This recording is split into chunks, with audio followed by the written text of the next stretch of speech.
શરૂઆત કરવી છે ચોમાસાને લઈને જે હવામાન વિભાગ તરફથી મહત્વપૂર્ણ આગાહી વ્યક્ત કરવામાં આવી છે તેનાથી ગુજરાતમાં ચોમાસા માટે હજુ પણ રાજ્યવાસીઓને રાહ જોવી પડશે। હવામાન વિભાગ દ્વારા વરસાદની એક નવી જ આગાહી કરી દેવાઈ છે, જેમાં 2 દિવસ વરસાદી વાતાવરણ રહે તેવી શક્યતાઓ અમુક વિસ્તારોમાં વ્યક્ત કરાઈ છે। 17 થી 23 જૂન દરમિયાન હળવો વરસાદ રહી શકે। સૌરાષ્ટ્ર અને કચ્છમાં છૂટાછવાયા વરસાદની પણ શક્યતા છે, તો આ તરફ બનાસકાંઠા સહિત અનેક જિલ્લાઓમાં ગાજવીજ સાથે વરસાદ રહી શકે છે। 18 જૂને મહીસાગર અને દાહોદમાં પણ હળવા વરસાદી ઝાપટા વરસે તેવી શક્યતા છે અને અમદાવાદમાં આ બધા વચ્ચે 40.6 ડિગ્રી મહત્તમ તાપમાન નોંધાયું છે। વેસ્ટર્ન ડિસ્ટર્બન્સ અને ટ્રફ સક્રિય રહેતાની સાથે જ વરસાદી માહોલ એ અત્યારે જામવાનો છે। 17 जून से लेकर 23 जून तक इसमें अगले 2 दिन के लिए हल्का से मध्यम बरसात का संभावना बताया गया है गुजरात रीजन के लिए। इसमें जो डिस्ट्रिक्ट आज आ रहा है इसमें बनासकांठा, साबरकांठा, अरावली के लिए दिया गया है उत्तर गुजरात में, और दक्षिण गुजरात में भरूच से लेकर दक्षिण जो जिला है जैसे सूरत, तापी, डांग, वलसाड, दमन दादरा नगर हवेली और नवसारी के लिए दिया गया है। सौराष्ट्र कच्छ के लिए आज के लिए आइसोलेटेड इक्का दुक्का स्थान में हल्का से मध्यम बरसात का संभावना बताया गया है। अमरेली, भावनगर, गिर सोमनाथ और दीव के लिए बताया गया है। રાજ્યમાં સામાન્ય વરસાદની આગાહી વચ્ચે ચોમાસાને લઈ અને એક માઠા સમાચાર પણ સામે આવ્યા છે। રાજ્યમાં ચોમાસું એ જુલાઈમાં બેસે તેવી સંભાવના છે। જૂનમાં ચોમાસું બેસવાની શક્યતા હવે ખૂબ જ નહિવત જોવા મળે છે। ચોમાસામાં સામાન્ય રહેવાનું અનુમાન પણ વ્યક્ત થઈ ગયું છે। રાજ્યમાં 90% સુધી જ વરસાદ પડી શકે છે। ચોમાસા પર અલ નીનોની માઠી અસર વર્તાશે। અલ નીનોને કારણે પ્રી મોન્સૂન એક્ટિવિટી એ અટકી ગઈ છે।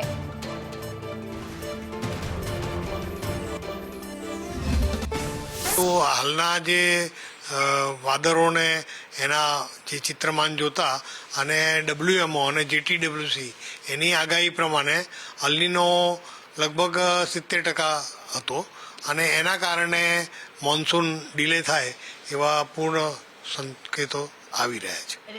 જૂનમાં પ્રી મોન્સૂન એક્ટિવિટી સ્ટાર્ટ થશે, જે 15મી જૂને એકચ્યુઅલી થઈ જવી જોઈએ એ થઈ શકી નથી અને 22 થી 26માં થાય તો આપણે સમજી શકીએ કે 15 દિવસ પછી ચોમાસું વિધિવત। નવસારી શહેરના વાતાવરણમાં અચાનક પલટો આવ્યો છે। શહેરના પૂર્વ ભાગમાં વરસાદી ઝાપટું વરસ્યું છે। સર્કિટ હાઉસ અને લુન્સીકુઈ ગામ જે વિસ્તારો છે ત્યાં અત્યારે વરસાદ નોંધાયો છે। ડેપો અને દશેરા ટેકરીમાં પણ મેઘમહેર જોવા મળી છે। આ સામાન્ય વરસાદ છે। ભારે પવન સાથે વરસાદ પડતાની સાથે જ વિસ્તારમાં ઠંડક પ્રસરી ગઈ છે। જે અસહ્ય ગરમીનો સામનો ત્યાંના લોકો કરતા હતા, બફારામાંથી લોકોને રાહત મળી રહી છે।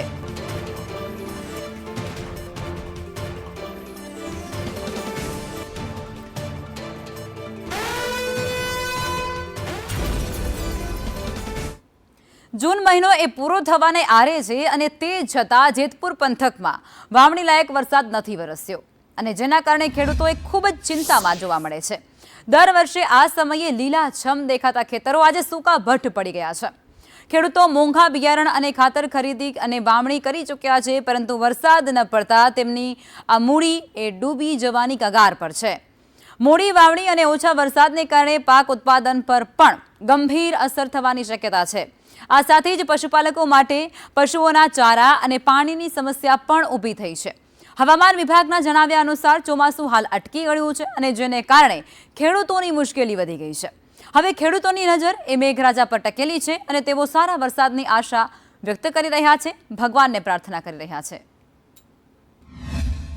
અત્યારે ખરેખર આ જૂન મહિનાની તારીખ 18 આવી ગઈ છે અને હજી સુધી વરસાદના કોઈ એંધાણ નથી। આ તમે જોવો છો ખેતર કોરા પડ્યા છે। અત્યારે તમે ખરેખર જોવો તો અમે દર વર્ષે વાવણી થઈ ગઈ હોય, ખેતર લીલાછમ થઈ ગયા હોય, પણ હજુ વરસાદના કોઈ જાતના એંધાણ નથી, તો ખેડૂત થોડોક મુશ્કેલીમાં છે। એનું કારણ છે આજે જો ઢોર માલ રાખતા હોય તો નિરણ ખલાસ થઈ ગઈ છે। બીજા નંબરમાં કોઈ થોડા પાણી હતા તો એ વાપરી નાખ્યા છે ને હવે પાણીની કોઈ આશા નથી અને વરસાદના કોઈ બધા આગાહીકારો એવું કે છે કે હજી ચોમાસું અટકી ગયું છે અને વરસાદ ક્યારે આવે એનું કંઈ નક્કી નથી। તો ખરેખર ખેડૂત એવી મોટી મુશ્કેલીમાં છે કે જો ખેડૂતને ખરેખર વાપરણ અને જે ખર્ચા કરે છે એ આના ઉપર જ હાલે છે, ખેતી ઉપર। તો જો એની પાસે પૈસા પણ પૂરા થઈ ગયા છે, મોંઘા ભાવના ખાતર એ જમીનમાં વાવી દીધા છે, અને જો વરસાદ નહીં આવે તો મોટી નુકસાની એ જશે, ખાતર વાવી દીધા એ ફેલ જશે. જો આ વરસાદ આધારિત અને ખેતી છે, પાણી સિવાય તો કાંઈ થવાનું નથી ખેતીમાં. કારણ કે જો અમે થોડા ઘણા પાણી હતા એનું અમે અટાણે વાવેતર કરી દીધું છે. કોઈએ ટપકમાં વાવી દીધું છે, કોઈએ ધોરિયા કરીને વાવી દીધું છે, અને વરસાદની અમને સારા એવા વરસાદ થવાની આશા હતી. પણ હવે આગાહીકારો એવું કહી રહ્યા છે કે વરસાદ હમણાં ટૂંક સમયમાં ક્યાંય દેખાતો નથી. તો અટાણે ખેડૂત ચિંતિત છે, કારણ કે પાણી જે થોડા ઘણા હતા એ અમે આ વાવી દીધા, ને હવે જો વરસાદ નહીં થાય તો અમારો આ વાવેલો પાક ફેલ જવાની ભીતિ સેવી દઈએ છીએ. મોંઘા ભાવના બિયારણો લીધા છે, અટાણે ખાતર એટલું મોંઘું થઈ ગયું છે. ભારત ખેતી પ્રધાન દેશ છે અને મોટા ભાગના ખેડૂતો છે તે વરસાદ આધારિત ખેતી કરતા હોય છે.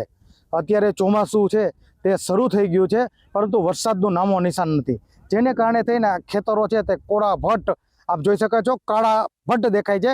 ઉપર વાદળો છે, પરંતુ વાદળો વરસતા નથી, જેને કારણે થઈ અને ક્યાંય લીલોતરી નજરે પડતી નથી. સામાન્ય દિવસોની અંદર અત્યારે ખેડૂતો છે તે વાવેતર કરી દીધું હોય છે, અને ખેતરો છે પણ લીલાછમ હોય છે. તો જેને ઓવરણ વાવેતર કરી દીધું છે તે ખેડૂતો પાસે પિયત માટે જેટલું પાણી હતું તે પણ પૂર્ણ થઈ ગયું છે, અને નિરણ પણ હતું તે પૂર્ણ થઈ ગયું છે. જો હવે વરસાદ ખેંચાશે તો પાછોતરું વાવેતર કરવું પડશે, અને પાછોતરા વાવેતરને કારણે ખેડૂતોને છે તે સપ્ટેમ્બર મહિનામાં ચોમાસું પૂર્ણ થઈ જતું હોય તો ત્યારે પાક છે તે 50% જ થાય, અને તે પણ મળે નહીં, જેને કારણે તેના મોંઘું બિયારણ અને ખાતર તે નિષ્ફળ જવાની ભીતિ સેવાઈ રહી છે. એટલે ખેડૂતો ઉપર અત્યારે મુશ્કેલીના વાદળો છવાઈ ગયા છે. આ વાદળો વરસે તો ખેડૂતોને અત્યારે એવું લાગે કે તેમની ઉપર કુદરત મહેરબાન થયો છે. હિતેશ રાઠોડ, સંદેશ ન્યૂઝ, જેતપુર. બનાસકાંઠા જિલ્લામાં એક તરફ ભૂગર્ભ જળ એ સતત ઊંડા જઈ રહ્યા છે, અને ત્યારે બીજી તરફ ચાલુ વર્ષે ચોમાસું ખેંચાતા ધરતીપુત્રો એ ભારે ચિંતામાં મુકાઈ ગયા છે. હવામાન વિભાગની જે વરસાદની વારંવારની આગાહી છે, અને તે છતાં મેઘરાજાએ હાથ તાળી આપતા હવે ખેડૂતોનો ચોમાસુ પાકનો પ્લાન એક ખોરવાઈ રહ્યો છે. ખેતી અને પશુપાલન પર નિર્ભર આ જિલ્લામાં સિંચાઈની કોઈ મોટી વ્યવસ્થા ન હોવાને કારણે મુશ્કેલી એ ઓર વધી ગઈ છે.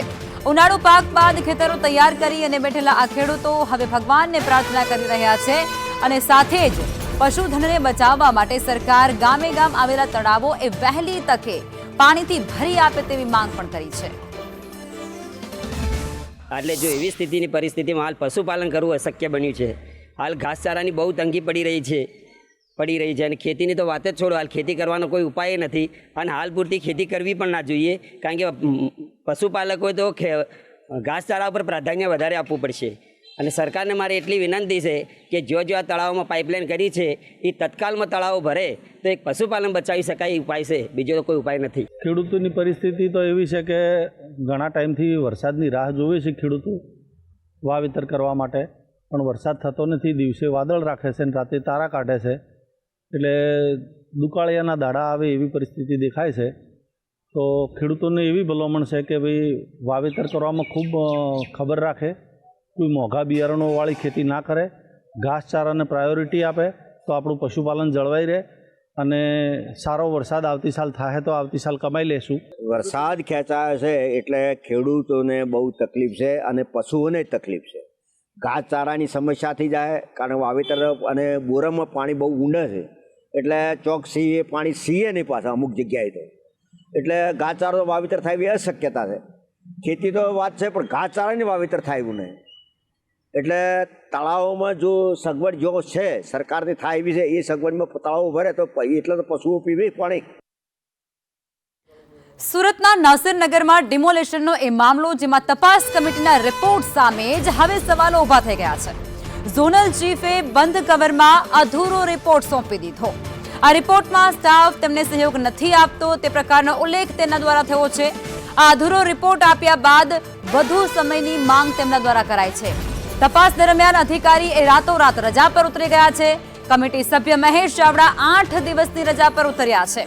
મહેશ ચાવડાના સ્થાને તપાસ કોણ કરશે તે પણ હવે એક મોટો સવાલ અહીં ઊભો થઈ રહ્યો છે. પરંતુ આ બધા વચ્ચે તાત્કાલિક રજા લેવાનું પાછળનું જે કારણ છે તેને લઈને પણ અનેક સવાલો ઊભા થઈ રહ્યા છે.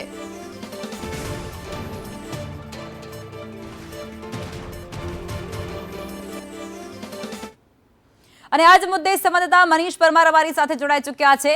મનીષ, આ મુદ્દો જે સુરતની અંદર સતત ચર્ચામાં રહ્યો, તપાસ કમિટીની રચના કરવામાં આવી, પરંતુ હવે એ જ કમિટીના જે સભ્યો છે એ શંકાના ઘેરામાં છે, કારણ કે રિપોર્ટ આવતાની સાથે જ અડધો રિપોર્ટ રજૂ કરી અને તેઓ રજા પર ઉતરી ગયા છે.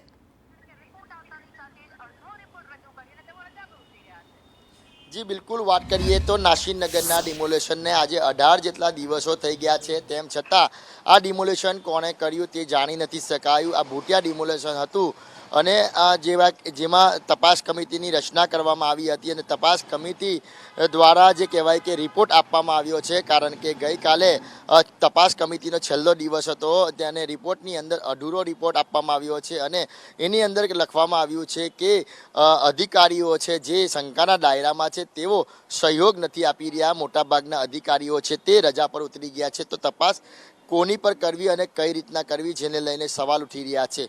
મહત્વની વાત એ છે કે જ્યારથી આ ઘટના બની છે અને તપાસ કમિટીની રચના કરવામાં આવી છે, તેની અંદર પહેલું નામ છે તે જયાંગ રામજીવાલાનું હતું. તે જયાંગ રામજીવાલા મીડિયાથી ભાગીને તરત જ તેઓ રજા પર ઉતરી ગયા હતા. ત્યારબાદ મુખ્ય સૂત્રધાર સુજલ પ્રજાપતિ છે, સુજલ પ્રજાપતિ ઓફિશિયલી રજા પર નથી ઉતર્યા, પરંતુ તેઓની જે કેબિન છે, ઓફિસ છે, તે સતત બંધ જોવા મળી રહી છે, એટલે એઓ ઓફિસે નથી આવી રહ્યા. બીજા જે શંકાના દાયરામાં છે અધિકારીઓ, તે પણ જે કહેવાય કે ઓફિસે નથી આવી રહ્યા. મોટાભાગના જે અધિકારીઓ છે તે રજા પર ઉતરી ગયા છે. એટલે હવે તપાસ કમિટી કોની પર તપાસ કરે, જેને લઈને અનેક સવાલો ઉઠી રહ્યા છે.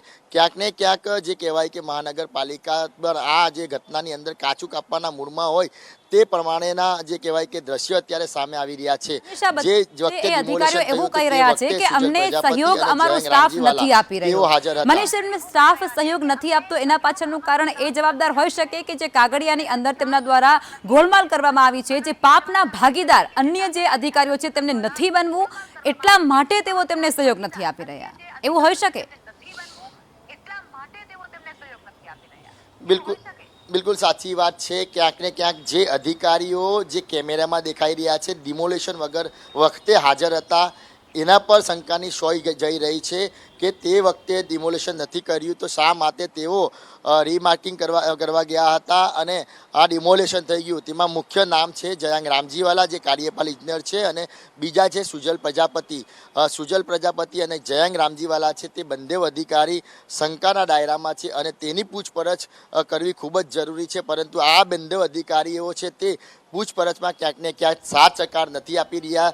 એ ઘણું બધું કહી જાય છે કે ક્યાંક ને ક્યાંક તેઓ કંઈ છુપાવી રહ્યા હતા, કારણ કે જે નાસીનગરનું ડિમોલેશન થયું હતું ત્યારે આ બંને અધિકારી હાજર હતા અને બંને અધિકારી હાથ બતાવીને આ ડિમોલેશન કરાવી રહ્યા હતા. તે પ્રમાણેના દ્રશ્ય છે તે સ્પષ્ટપણે આવી રહ્યા હતા. સાથે જ તેમના સાથી કર્મચારીઓ પણ દેખાઈ રહ્યા છે. એટલે ક્યાંક ને ક્યાંક આ અધિકારીઓ આ તપાસ કમિટીથી બચવા માંગતા હોય એ પ્રમાણેના અત્યારે દ્રશ્ય છે તે સામે આવી રહ્યા છે. એટલે જ મોટા ભાગના અધિકારીઓ હવે રજા પર ઉતરી ગયા છે. જી આભાર મનીષ, આપ જોડાયા તે બદલ.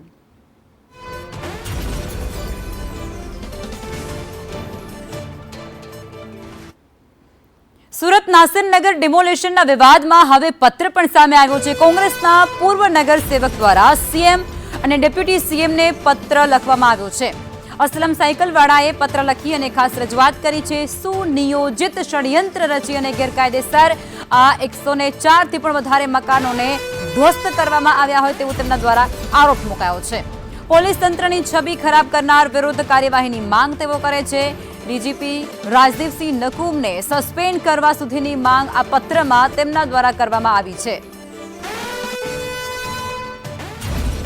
સૌ કોઈ સારી રીતે જાણે છે કે 30/5/2026 રોજ સુરત શહેરના નાસિરનગર વસાહતનું જે કથિત ડિમોલિશન થયું, જેમાં પોલીસ તંત્ર અને મનપા તંત્ર એ બિલ્ડરના લાભાર્થે એકબીજાના મેળા પીપળામાં જે સુનિયોજિત ષડયંત્ર રચીને આ માનવી અત્યાચાર ગુજાર્યા છે, એનાથી સૌ કોઈ સારી રીતે વાકેફ છે.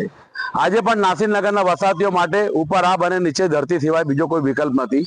ઘણા પરિવારો આજે પણ ત્યાં રહેવા પર મજબૂર બની રહ્યા છે. એમની દયનીય પરિસ્થિતિ દિન પ્રતિદિન સાવ ખરાબ થતી જાય છે.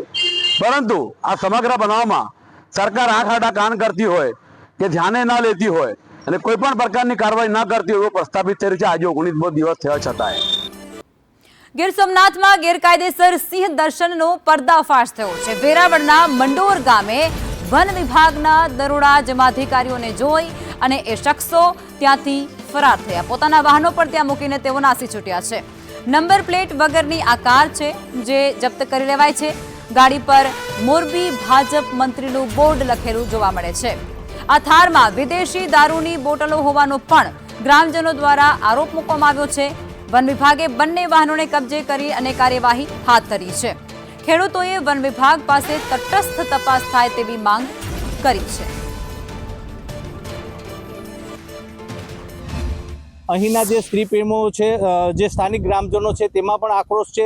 મંડોર ગામના કેટલાક લોકો સંદેશ ન્યૂઝ સાથે જોડાયા છે. આપણે એમની સાથે જ સંવાદ કરીશું. કરશનભાઈ, શું કહેશો?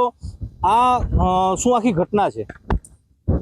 અમારા ગામમાં જંગલ નથી, છતાં પણ સિંહ ઘણા સમયથી છે અને વારંવાર સિંહ દર્શન બીજા ગામના લોકો અથવા તો સાસણ, પાટણ, વેરાવળ ત્યાંથી બીજા માણસો કરાવે અને બદનામ અમારું ગામ થાય. વારંવાર આવું બધી થાય. આજે રાત્રે કોઈ પણ આ ઠાર ગાડી છે, ભાજપ શહેર પ્રમુખ મોરબી લખી ગયેલ છે, એની ગાડી છે, એ આ લોકો સિંહ દર્શન કરાવતા હતા અને ફોરેસ્ટ ખાતા તંત્ર આવ્યું અને એ મૂકીને ગાડીને બધી મૂકીને ભાગી ગયા. તમે જુઓ તો આ ગાડીની અંદર લોક દીધેલ છે, અંદર મોટી ઘણા પ્રમાણમાં એમ કહેવાય કે એવી 10-12 હજારની દારૂની બોટલ પણ પડી અને લોક દઈ ગયેલી. નંબર પ્લેટ પણ નથી. એક બાઇક પણ અહીં મૂકીને ભાગી ગયા અને તંત્ર અત્યારે એની તપાસ પણ કરે. પણ કહેવાનું એ છે કે ઘણી વખત આવું થયું, પણ અમારા ગામના કોઈ છોકરાઓ હોય, અમારા ગામના લોકો વાડીએ જતા હોય, પાણી વાળતા હોય, એ પણ હેરાન પરેશાન થાય. સિંહ દર્શન કરાવી સિંહને પજવણી કરીને નીકળી જાય, ભોગવવાનું પાછું ગામ લોકોને હોય. એટલે આમાં આ લોકોને જે પકડાય એને સજા થવી પણ જોઈએ અને એક ફોરેસ્ટ ખાતાવાળાને પણ કહીએ કે એવો દાખલો બતાવો, બેસાડી દો કે ક્યારેય પણ પાછું આવું ન થાય. રાકેશ આહિર, સંદેશ ન્યૂઝ, ગીર સોમનાથ. દર્શકોને અને સંદેશ ન્યૂઝને આની અસર હજુ ઘણી ચોમાસું હજુ મોડું થયું નથી, પરંતુ અત્યારે પ્રી મોન્સૂન એક્ટિવિટી થવાની શક્યતા છે અને હવામાનમાં મોટો ફેરફાર તો આજથી થવાની શક્યતા છે. 18મી તારીખ પાસે અણધાર્યો વરસાદ થવાની શક્યતા છે અને આ અણધાર્યો વરસાદ લગભગ દક્ષિણ ગુજરાતના કેટલાક ભાગમાં, દક્ષિણ સૌરાષ્ટ્રના ભાગમાં, ઉત્તર ગુજરાતના કોઈ ભાગમાં અને સૌરાષ્ટ્રના પશ્ચિમ સૌરાષ્ટ્ર પછી જામનગરના કેટલાક ભાગોમાં, ઉપરાંત લગભગ કદાચ સાબરકાંઠા, અરવલ્લીના ભાગોમાં આજે મોસમમાં પરિવર્તન થવાની શક્યતા છે આજકાલમાં. અને આજકાલમાં અણધાર્યો વરસાદ કોઈ ભાગમાં પ્રી મોન્સૂન એક્ટિવિટીનો વરસાદ થવાની શક્યતા છે. હમણાં પવનની ગતિ મંદ થશે, પણ ધીરે ધીરે પવનની ગતિ વધવાની શક્યતા છે. જી, અલ નીનોને કારણે વરસાદની જે સ્થિતિ છે એમાં થોડી ઘણી વાર લાગે એવા સંકેતો અત્યારે વર્તાઈ રહ્યા છે. ખેડૂતોને કઈ પ્રકારની તૈયારી કરવી જોઈએ અત્યારે?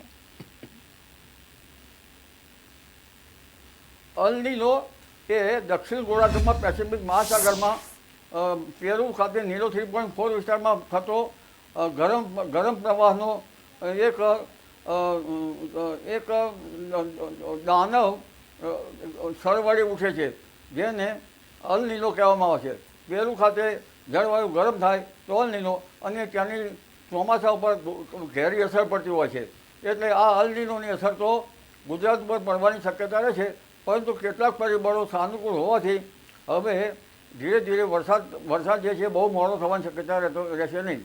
આમે વરસાદ આદ્રામાં થાય તો સારું, અને આદ્રામાં આપણે વરસાદ માગીએ છીએ એટલે તારીખ 23 થી 26 જૂન વચ્ચે વરસાદ થવાની શક્યતા રહેશે અને કોઈ ભાગમાં વરસાદ થવાની શક્યતા રહેશે, દક્ષિણ ભાગમાં વરસાદ થવાની શક્યતા રહેશે.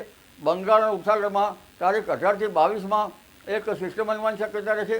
આ સિસ્ટમના કારણે ઉત્તર ગુજરાતના ભાગો, પૂર્વ ગુજરાતના ભાગો, મધ્ય ગુજરાતના ભાગોમાં સારો વરસાદ થવાની શક્યતા છે. કેટલાક ઠેકાણે વાવણી લાયક વરસાદ થવાની શક્યતા રહેશે, કેટલાક ઠેકાણે વાવણીથી ઓછો થવાનો વરસાદ થવાની શક્યતા રહેશે. અને લગભગ એક મેડન જુલાઈ ઓસિલેશન, એક એટમોસ્ફિયરિક વેવ આવવાની શક્યતા જુલાઈ માસમાં રહેશે. એટલે જુલાઈ માસમાં પણ સારો વરસાદ થવાની શક્યતા રહેશે. ઓગસ્ટ માસમાં અલ નીનોની જે વાત થઈ રહી છે તે સરવળી ઉઠશે અને સમુદ્રનું તાપમાન નિયત તાપમાન કરતાં જ્યાં વપાય છે ત્યાંથી 1.5 ડિગ્રી સેલ્સિયસ ઊંચું જવાની શક્યતા છે. અને સપ્ટેમ્બરમાં તો આ નીનો સરવળી ઉઠશે અને તેની અસર નવેમ્બર સુધી રહેવાની શક્યતા રહેશે.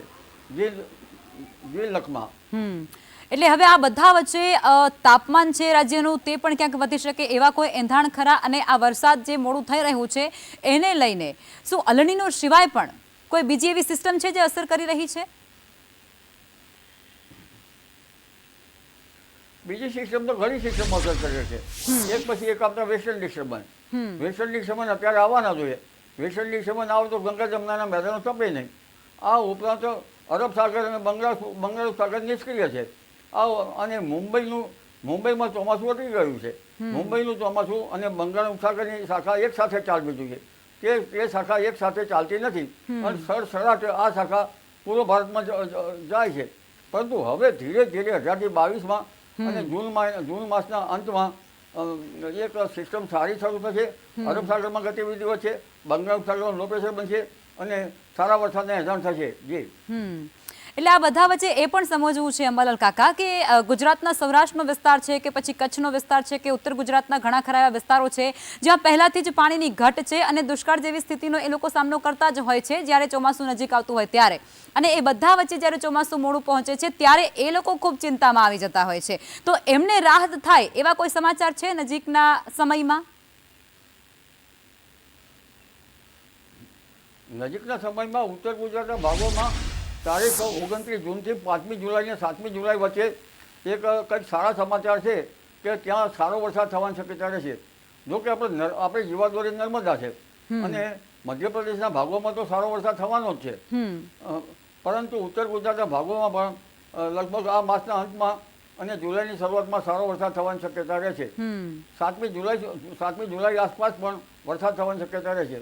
પરંતુ સૌરાષ્ટ્રના ભાગોમાં તો વરસાદ થવાની શક્યતા રહેશે. બિલકુલ, સામાન્ય રીતે ક્યાંક 80% 88% વરસાદ થવાની શક્યતા રહે. અમલા કાકા, તમારો અનુભવ એ ખૂબ વધારે છે અને આ અનુભવ પરથી મને એક સવાલ થાય છે કે જ્યારે પણ વીતેલા વર્ષોમાં અલનીનોની અસર વર્તાઈ હતી ત્યારે કઈ પ્રકારનું ચોમાસું રહ્યું હતું અને શું આ વખતે એવા કોઈ એંધાણ વર્તાઈ રહ્યા છે ખરા? સ્ટ્રોંગ અલનીનો બન્યો, અત્યારે બની રહ્યો છે. 1972માં સ્ટ્રોંગ અલનીનો બન્યો હતો ત્યારે 1972માં દુષ્કાળ હતો. પરંતુ આ વખતે જે અરબ સાગર અને બંગાળ ઉપસાગરમાં વાવાઝોડા બન્યા નથી કારણ કે એમજીઓ આવ્યો નથી. એમજીઓનો ફેઝ આવવાની વાર હતી. અત્યારે પેસિફિક મહાસાગરમાં મેજર જુલિયન ઓસિલેશન એટલે એટમોસ્ફિયરિક વેવ છે જે ધીરે ધીરે આપણે પૂર્વ આફ્રિકામાં ભાગમાં આવીને પાછી શિફ્ટ થશે પેસિફિક મહાસાગરમાં. ત્યારે કંઈક પવનો સરળ છે, સાર થશે. એટલે તારીખ 22મી જૂનમાં બંને સાગરો સક્રિય થવાની શક્યતા છે અને બંને સાગરો સક્રિય થવાના કારણે બંગાળ ઉપસાગરનો શાખા જલ્દી સક્રિય થવી જોઈએ. એટલે બંગાળ ઉપસાગરની શાખા 18 થી 22માં જે લો પ્રેશર બનવાની શક્યતા છે તેના કારણે આ માસના અંતમાં અને જુલાઈની શરૂઆતમાં જ્યાં વરસાદ નથી થયો એવા ઉત્તર ગુજરાતના ભાગોમાં, મધ્ય ગુજરાતના ભાગોમાં, વડોદરાના ભાગો ઉપરાંત સાબરકાંઠાના ભાગો, બનાસકાંઠાના ભાગો અને મહેસાણાના કેટલાક ભાગોમાં પણ વરસાદ થવાની શક્યતા છે. કચ્છના કોઈ ભાગોમાં પણ વરસાદ થવાની શક્યતા છે. એટલે નજીકમાં જ્યારે પણ અલનીનો આવતું હોય છે અમરલ કાકા ત્યારે વરસાદ એ ઓછો પડતો હોય છે એ આપણે જોતા આવ્યા છીએ અને તમે પણ એવું કહી રહ્યા છો. તો આ બધા વચ્ચે તમે આજે સરકાર છે તેમને પાણીની જે સ્થિતિ છે એને લઈને શું તમે શીખ આપવા માંગશો અને લોકોને તમે શું કહેવા માંગશો? અલનીનોમાં પાણીની અસર થાય એવું ઘણીવાર બની શકે કારણ કે વચ્ચે વરસાદમાં બ્રેક આવી શકે છે. પરંતુ હમણાં તો મધ્યપ્રદેશના ભાગોમાં સારો વરસાદ થાય તો આપણે નર્મદા જીવાદોરી સમય નર્મદા છે તેમાં પાણી આવ્યા કરે. એટલે કંઈક અંશે વિંધ્યાચલ પર્વતના ભાગોમાં વરસાદ થવાની શક્યતા તો રહે છે અને નર્મદાના સ્ટાર વિસ્તારમાં વરસાદ થવાની શક્યતા રહે છે. પરંતુ ખાસ કરીને ચિંતા જે છે ઉત્તર ગુજરાતના ભાગોમાં એમાં શરૂઆતમાં કંઈક સારો વરસાદ થાય, વચ્ચે વરસાદ ખેંચાય અને વરસાદ જે છે એ ખંડી વૃષ્ટિ રહેવાની શક્યતા રહે છે. ખાસ કરીને ગુજરાતના ભાગો, રાજ્યના મધ્યસ્થ ભાગોમાં અલનીનોની અસર વધારે રહેવાની શક્યતા રહે છે. એટલે આપને કહ્યું કે હમણાં તો પશ્ચિમ ઘાટમાં પણ ભારે વરસાદ થવાની શક્યતા છે. મુંબઈ મહારાષ્ટ્રમાં પણ ભારે વરસાદ થવાની શક્યતા છે. દક્ષિણ ગુજરાતના ભાગોમાં પણ ભારે વરસાદ થવાની શક્યતા છે. એટલે શરૂઆતનો વરસાદ તો સારો રહેશે પરંતુ આંકલન તો છે જૂન જુલાઈ અને સપ્ટેમ્બર સુધી કરી શકાય, કારણ કે વચ્ચે વરસાદ ન થાય તો ડેમ ભરાય નહીં. હવે ડેમ ભરાવાની સ્થિતિ જે છે એ આ શરૂઆતના વરસાદમાં અને મધ્યપ્રદેશમાં જે વહન વારંવાર આવવાના છે એના કારણે ભરાઈ જાય તો સારું. જી બિલકુલ અંબાલાલ કાકા, આપ અમારી સાથે જોડાયા અને ખેડૂતોની આ અસમંજસની જે સ્થિતિ હતી તેને દૂર કરી તે બદલ આપનો આભાર. અને હવે સમાચારોમાં આગળ વધવું છે. આણંદમાં શિક્ષકોના વિરોધ પ્રદર્શન, જેમાં ટેટ પરીક્ષામાંથી મુક્તિને લઈ અને મોટી માંગ તેમના દ્વારા કરવામાં આવી રહી છે.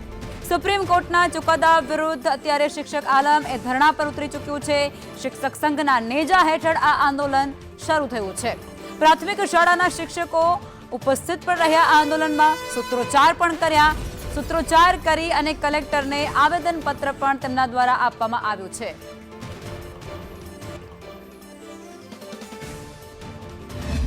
અખિલ ભારતીય પ્રાથમિક શિક્ષક સંઘ સાથે ગુજરાત રાજ્ય પ્રાથમિક શિક્ષક સંઘના આદેશ અનુસાર આજે આણંદ જિલ્લાના પ્રાથમિક શિક્ષકો દ્વારા ટેટના મુદ્દે જે માનનીય સુપ્રીમ કોર્ટે ચુકાદો આપ્યો છે કે તમામ શિક્ષકોએ 2010 પહેલાં જે શિક્ષકો નિમણૂક પામ્યા છે તેમને ટેટની પરીક્ષા પાસ કરવા માટેનો જે ચુકાદો આપ્યો છે એ અંતર્ગત અમે સરકારશ્રીમાં પોતાની વાત મૂકવા માટે ધરણા રજૂ કરી રહ્યા છે.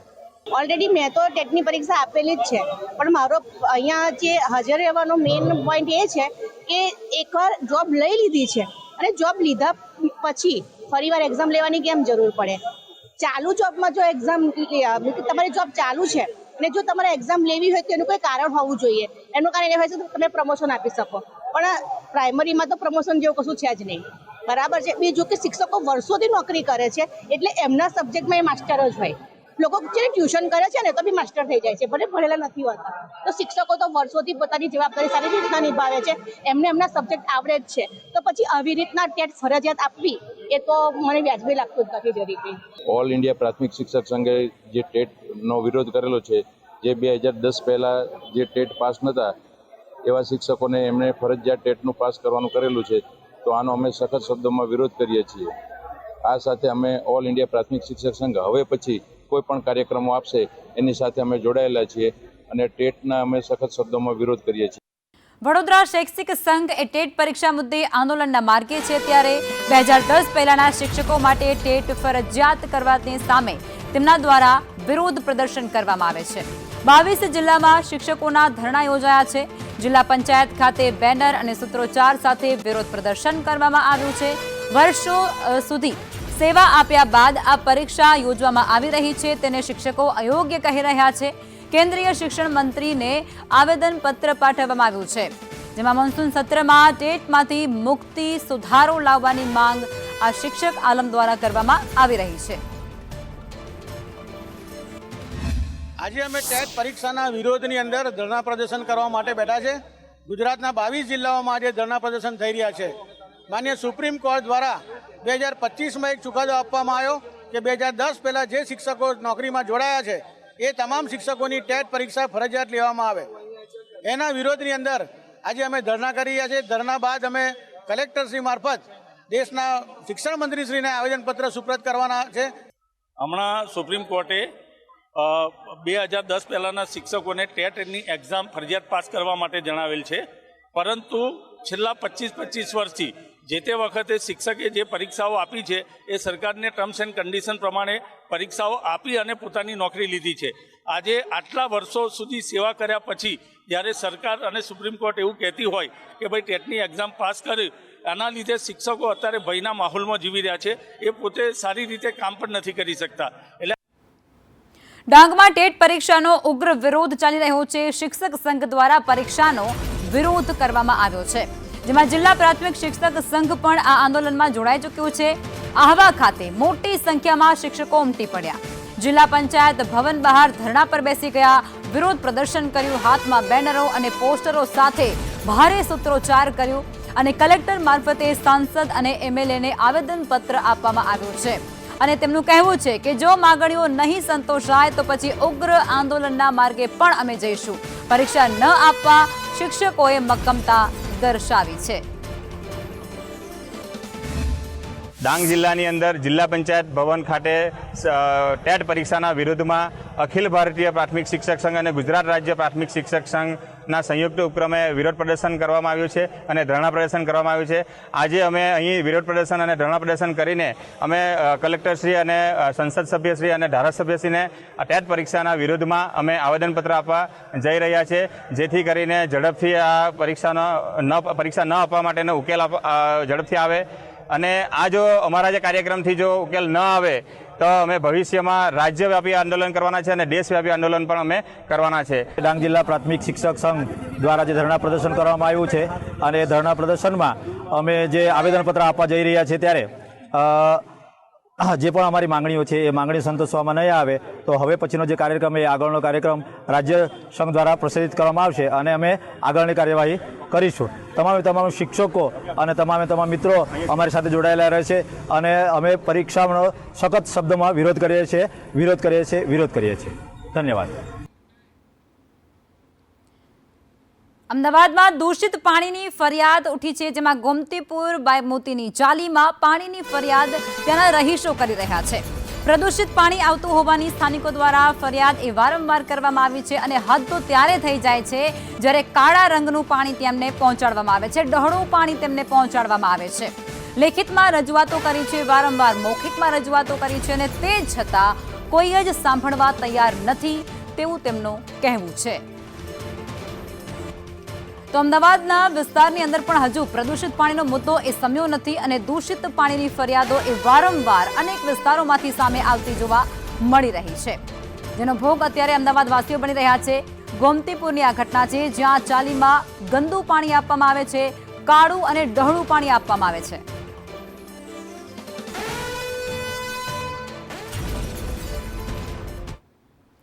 અને આજ મુદ્દે સંવાદદાતા હિરેન રાવલ અમારી સાથે જોડાઈ ચૂક્યા છે. હિરેન, અમદાવાદના ઘણા એવા વિસ્તારો જ્યાં પ્રદૂષિત પાણીની સમસ્યા એ હજુ પણ વણ ઉકેલી છે, વારંવાર રજૂઆત છતાં પણ કોઈ નિરાકરણ નહીં.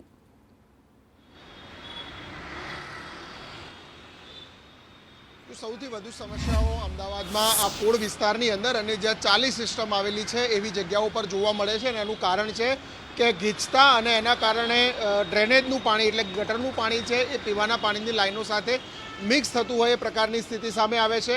તો બીજી તરફ જે અલગ અલગ કામો ડ્રેનેજના એના થતા હોય છે, લાઈનો ખોદવામાં આવતી હોય છે, એના કારણે લાઈન ક્રેક થવાના કારણે પીવાનું પાણી અને ડ્રેનેજનું પાણી મિક્સ થવાની પણ ફરિયાદો આવે છે.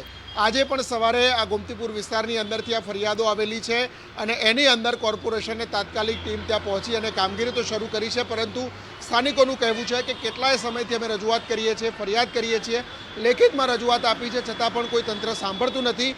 ઘાટલોડિયાની ઘટના પછી તંત્ર જાગ્યું તો છે, કારણ કે દર એક અઠવાડિયાની લગભગ 500 જેટલી ફરિયાદો માત્ર ને માત્ર પ્રદૂષિત પાણી આવવાની કોર્પોરેશનને મળી રહી છે અને જેટલી પણ ફરિયાદો આવે છે તમામ ફરિયાદો પર તેના પાણીના સેમ્પલ લેવા અને પાણી પ્રદૂષિત છે કે પીવાલાયક છે તેની પણ ચકાસણી કરવામાં આવી રહી છે.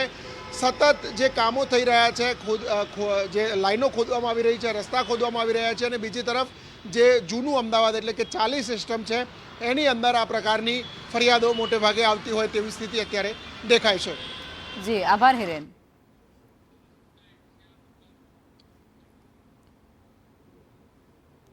અને ચોમાસું આવે તે પહેલા એએમસી પણ એક્શન મોડમાં આવી ગયું છે અને મચ્છરોના નાશ કરવા માટે એએમસી દ્વારા મોટી કાર્યવાહી હાથ ધરાઈ છે.